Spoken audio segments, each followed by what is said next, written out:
जो आप मेरे पीछे देख रहे हैं वो दुनिया की सबसे स्ट्रिक्ट और सबसे बड़ी जेल है। इस मेगा जेल में 40,000 कैदियों की कैपेसिटी है। यहाँ वो कैदी हैं जिन्हें आप सबसे खतरनाक और अनसेफ इंसान मान सकते हैं। तुमने कितने लोगों की जान ली है? 5, 10, कितने? 50 से ज्यादा।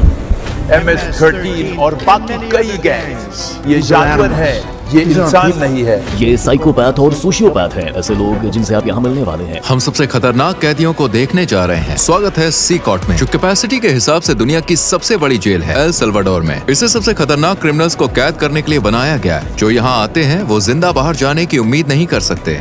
यहाँ से निकलने का कोई रास्ता नहीं है। तुम यहाँ से कैसे बाहर जाओगे? इस छोटे से देश जिसकी आबादी सिर्फ 60 लाख है, उसको इतनी बड़ी जेल क्यों चाहिए? वजह है खतरनाक गैंग्स।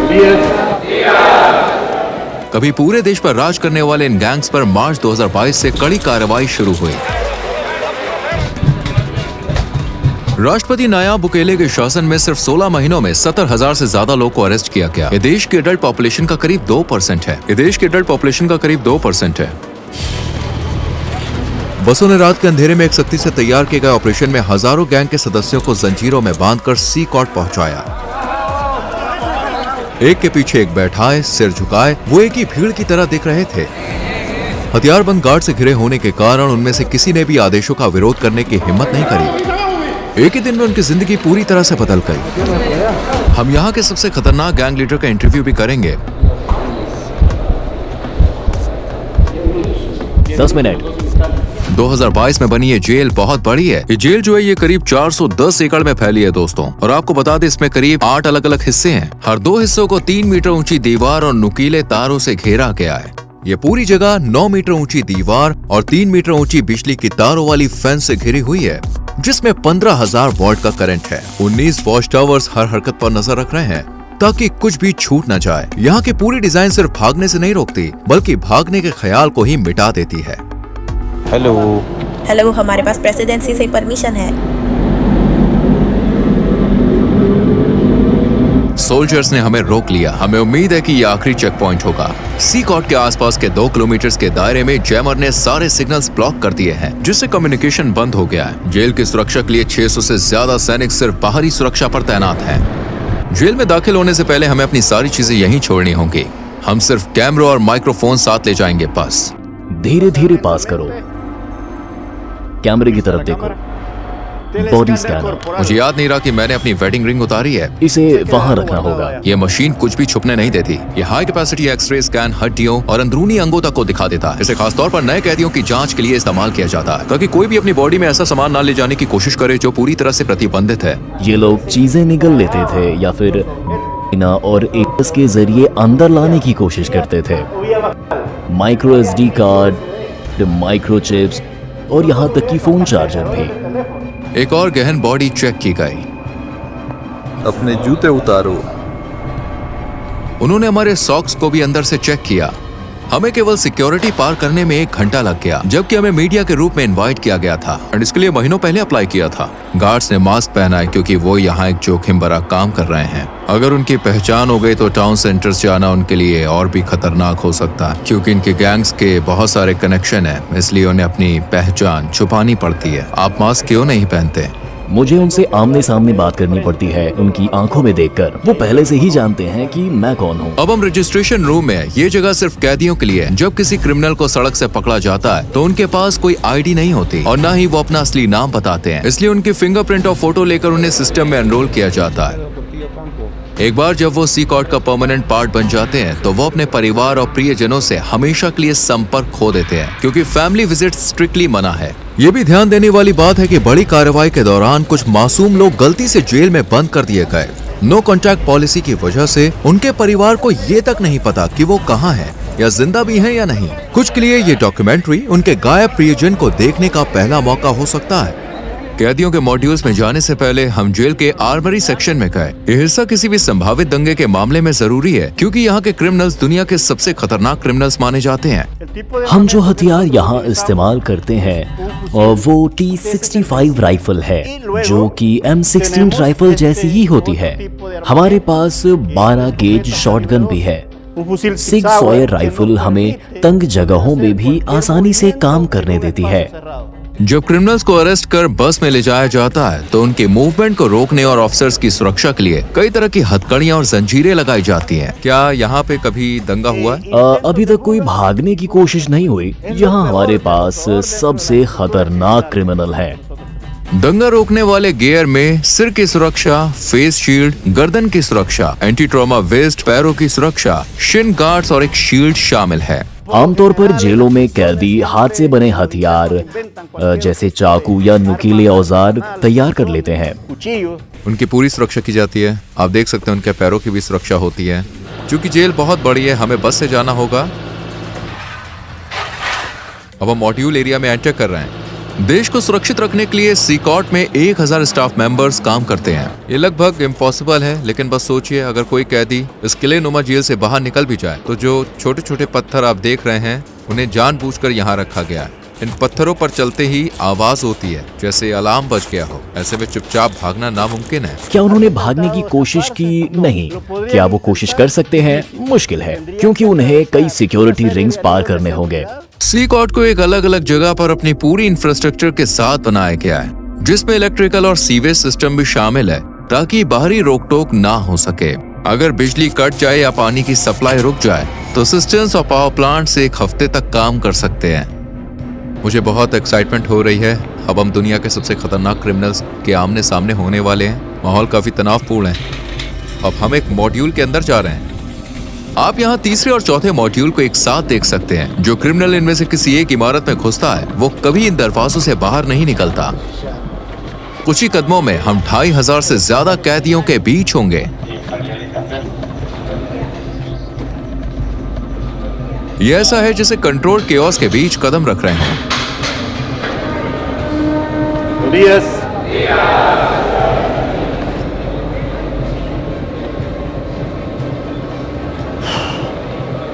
उनकी सारी नजरें मुझ पर हैं। वो मेरे हर कदम को देख रहे हैं। मैं उनकी आंखों से नजरें मिला रहा हूं।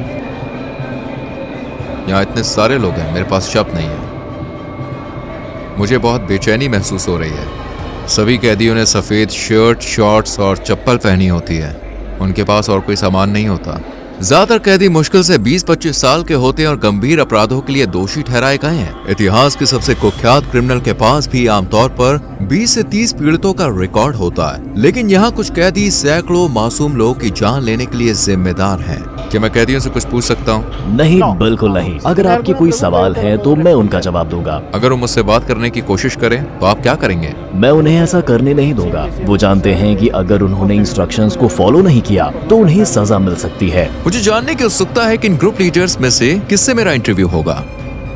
हमें इस पीली लाइन को पार करने की इजाजत नहीं है, क्योंकि ये दुनिया के सबसे खतरनाक इंसानों में से हैं। हमारे और उनके बीच कोई सलाखें नहीं है और हर कोई जानता है कि यहाँ कुछ भी हो सकता है। इस मेगा जेल के 8 मॉड्यूल में से आपको बता दें हर एक में 32 सेल हैं। हर सेल में करीब 80 कैदी होते हैं, लेकिन ये संख्या 150 तक जा सकती है। जेल अभी अपनी पूरी क्षमता पर नहीं है, लेकिन फिर भी हर कैदी के पास केवल 0.5 स्क्वायर मीटर्स की पर्सनल जगह है। कैदियों को ना तो कोई वेंटिलेशन मिलता है और ना ही सेल के बाहर चलने का कोई आंगन।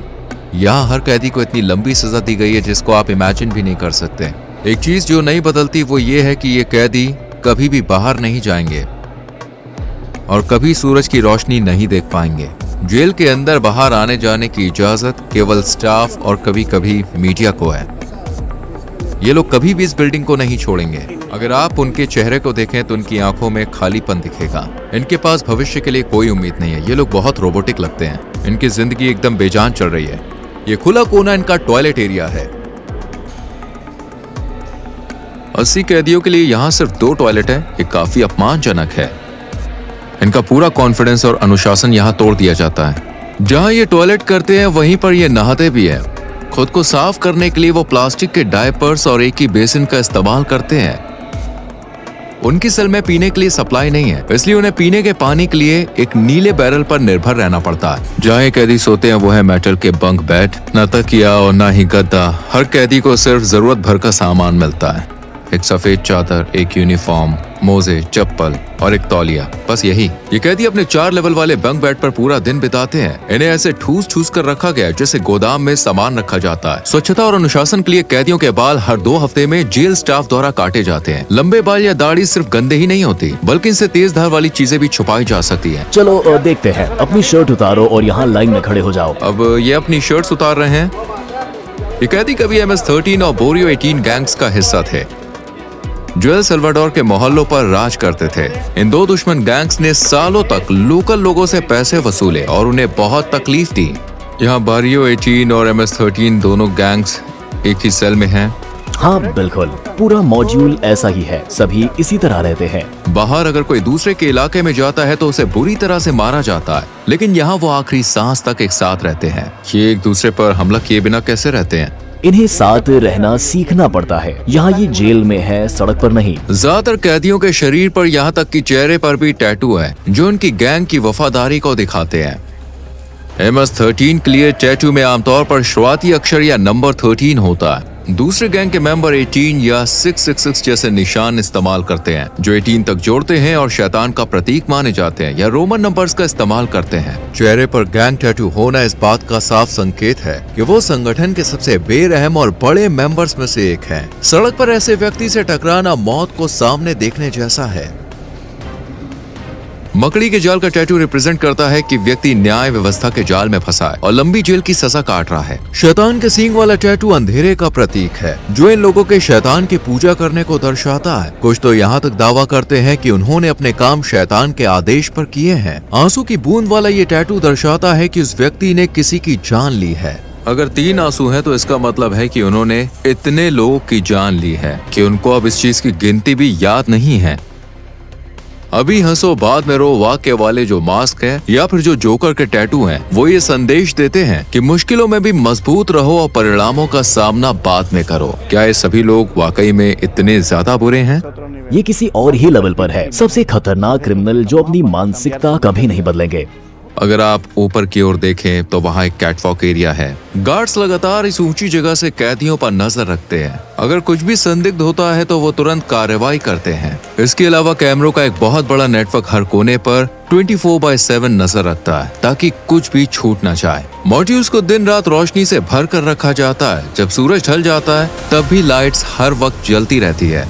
कैदियों पर लगातार नजर रखी जाती है। मुझे लगता है ये यहाँ होने वाली सबसे मुश्किल चीजों में से एक है। जब वो सोने की कोशिश करते हैं तो अपनी आंखों को रोशनी से बचाने के लिए तौलिए से ढक लेते हैं।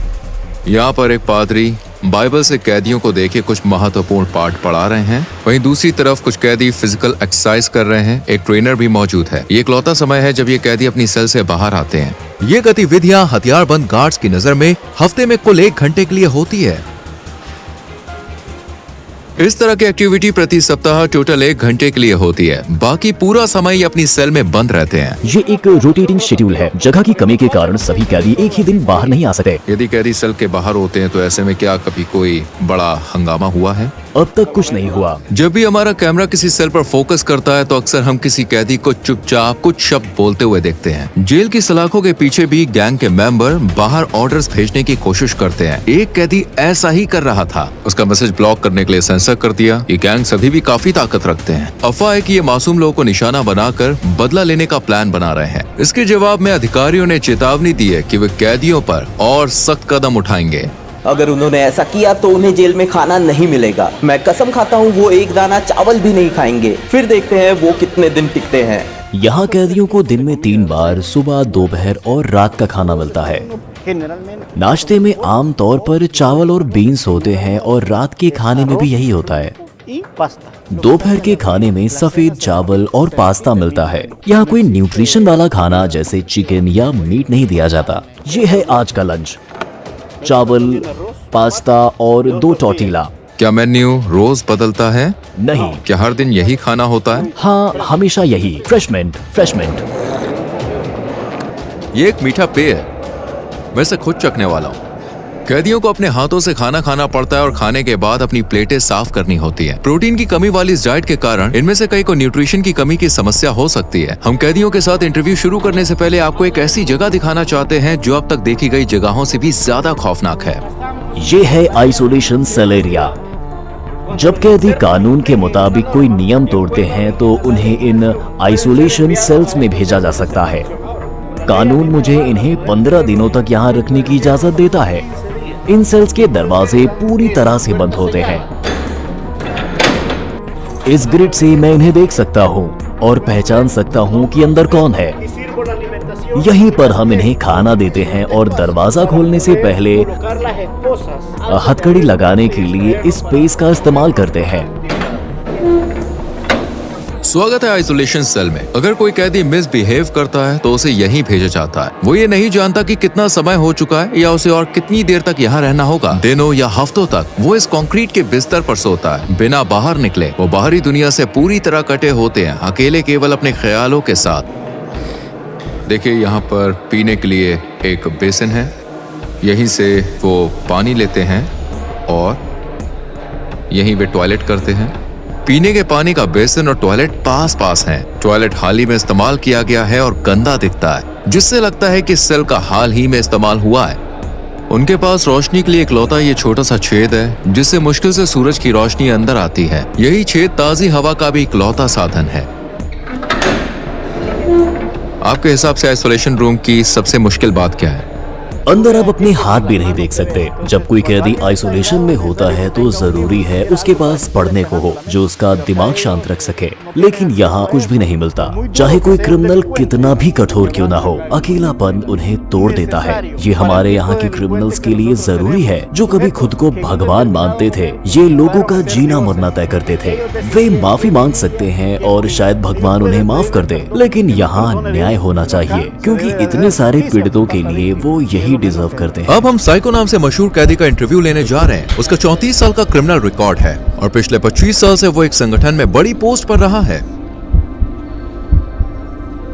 10 मिनट। इस कैदी के चारों ओर सुरक्षा सुनिश्चित करने के लिए 12 गार्ड्स भी काफी नहीं है। मास्क उतारो। तुम्हारा नाम क्या है? मेरा नाम मार्विन आर्नेस्टो है। तुम्हारी उम्र कितनी है? मैं 41 साल का हूँ। तुम 41 के नहीं लगते, तुम ज्यादा से ज्यादा 35 के लगते हो। ये अच्छी बात है कि तुमने ये कहा, क्योंकि मुझे तो बूढ़ा महसूस होता है। क्या मैं तुम्हारे टैटू देख सकता हूँ? MS-13। तुमने इस क्राइम ऑर्गेनाइजेशन को कब ज्वाइन किया? 2004 में, लेकिन मैंने क्रिमिनल रिकॉर्ड 11 साल की उम्र से शुरू कर दी थी। तुमने पहली बार इस रास्ते पर कैसे कदम रखा? जब किसी के पास सिर्फ माँ होती है और माँ काम पर जाती है तो आप सड़क पर सहारा ढूंढते हो। आप किसी को ढूंढते हो जो आपकी मदद कर सके। मैंने सोचा, और मेरी माँ गरीब है, मुझे जूते चाहिए, मुझे कपड़े चाहिए, और मैंने चोरी करना शुरू कर दिया। फिर मुझे एक पिता की तरह कोई चाहिए था, क्योंकि मैं अपने पिता के साथ बड़ा नहीं हुआ, और मैंने गैंग ग्रुप ढूंढ लिया। मैंने एक हत्या की और एल सल्वाडोर आ गया अपनी जिंदगी बदलने की कोशिश करते हुए। लेकिन यहाँ और गैंग्स थी और मैंने वही करना शुरू कर दिया और मैं फिर पकड़ा गया। मैं हमेशा ऐसा इंसान रहा हूँ जो अपने मन में ठान ली गई चीजों को पूरा करना चाहता था, और मैंने वो सब कुछ किया जो मुझे करना था। लेकिन देखो, मैं यहाँ हूँ। शैतान अपने लोगों को ऐसे ही इनाम देता है। क्या सच है कि इस क्राइम ऑर्गेनाइजेशन में शामिल होने के लिए किसी की जान लेनी पड़ती है?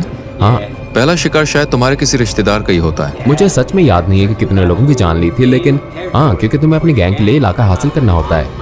मैंने अपनी माँ, अपने पिता, अपने बेटे, सब कुछ यहाँ गैंग्स की वजह से खो दिया। मेरा मतलब है, मैं USA में अपने परिवार के साथ एक बेहतर जिंदगी जी सकता था, लेकिन तुम जानते हो हमने गलत फैसले लिए। यही इसका नतीजा है। इसलिए मैं युवाओं से कहता हूँ, अरे स्कूल जाओ, अपने माँ और पिता की बात सुनो। वो जिंदगी मत जियो जो हम जी रहे हैं। इससे बाहर निकलने का कोई रास्ता नहीं है। तुमने कितने लोगों की जान ली है? 5 या 10? कितने? नहीं, अगर तुम जेल में मेरे बाद के समय की बात करो तो शायद 50 से ज्यादा। कभी कभी ऐसा करना पड़ता है। वक्त के साथ तुम इतने निर्दयी और पत्थर दिल कैसे बन गए? मैं सच में सवाल का जवाब नहीं दे सकता। सिकॉट में रहते हुए अपने परिवार को कभी ना देख पाने के बारे में तुम्हें कैसा लगता है? मुझे बहुत बुरा लगता है, क्योंकि मैंने अपने बेटे को आखिरी बार तब देखा था जब वो 5 साल का था, और अब वो 21 साल का है। मैं उसे देखना चाहता हूँ। मैं उसे कहना चाहता हूँ, सुनो, वो गलतियाँ मत करना जो तुम्हारे पिता ने की। एक बेहतर जिंदगी की तलाश करो। जिन लोगों को तुम्हारे कारण नुकसान हुआ, वो भी अपने प्रियजनों को कभी नहीं देख पाएंगे, और तुम भी अपने परिवार को नहीं देख सकोगे। किसी को याद करने की भावनाओं से कैसे निपटते हो? मुझे बुरा लगता है। कभी कभी, जैसे मैंने बताया, मैं अपने बिस्तर पर लेटता हूँ और बहुत सी चीजों के बारे में सोचता हूँ। कभी कभी मैं रोता हूँ और कहता हूँ, तुम्हारे जिंदा रहने की प्रेरणा क्या है? एक दिन अपनी जिंदगी बदलना और भगवान को पाना। मैंने भगवान से कहा, मुझे माफ कर दो, मुझे माफ कर दो जो मैंने किया। ठीक है। आखिरकार हमने सूरज की रोशनी देखी और सच कहूं सीकॉट ऐसी जगह है जहां आप कभी भी नहीं जाना चाहेंगे, यहाँ तक कि एक विजिटर के तौर पर भी। लेकिन जिन लोगों ने सल्वाडोर के मासूम लोगों को शिकार बनाया, ये अब उनका हमेशा का घर बन गया है। इन क्रिमिनल्स ने निर्दोष लोगों का जीने का हक छीन लिया और अब वो इसकी कीमत चुका रहे हैं। सल्वाडोर की सरकार का मैसेज साफ है, अब अपराध बर्दाश्त नहीं किया जाएगा और सजा बेहद सख्त होगी। एल सल्वाडोर में सबसे ज्यादा हाई रेट लाइफ कॉस्ट या फाइट्स की वजह से चरम पर। एक साल में हर 1 लाख लोगों में से 104 अपनी जान गंवा देते थे। पिछली सरकारों ने इन गैंग्स के साथ दोस्तों समझौते किए, लेकिन इससे हमेशा के लिए शांति कभी नहीं आई। हालांकि मौजूदा सरकार का मेथड कंट्रोवर्शियल है, लेकिन 2023 तक ये नंबर तेजी से गिरकर 1 लाख में 2.4 हो गया, जिससे सल्वाडोर पहली बार दुनिया के सबसे सुरक्षित देशों में शामिल हो गया। अब तक के नतीजे साफ हैं, शहरों में शांति लौट आई और मोहल्लों में सुकून देखा जा सकता है। लेकिन उन लोगों का क्या जो गलत तरीके से जेल में डाले गए? क्या ये सही न्याय है या केवल अपराध को काबू में रखने का तरीका? क्या ये एक परमानेंट समाधान है या फिर सिर्फ एक टेम्परेरी उपाय? फिलहाल देखिए, हम आपको बता दें, जवाब साफ नहीं है और दुनिया इसे ध्यान से देख रही है। इस डॉक्यूमेंट्री को देखने के लिए धन्यवाद। अगली बार फिर मिलेंगे। सब्सक्राइब करना ना भूलें। रोहित सेनेट यहाँ था।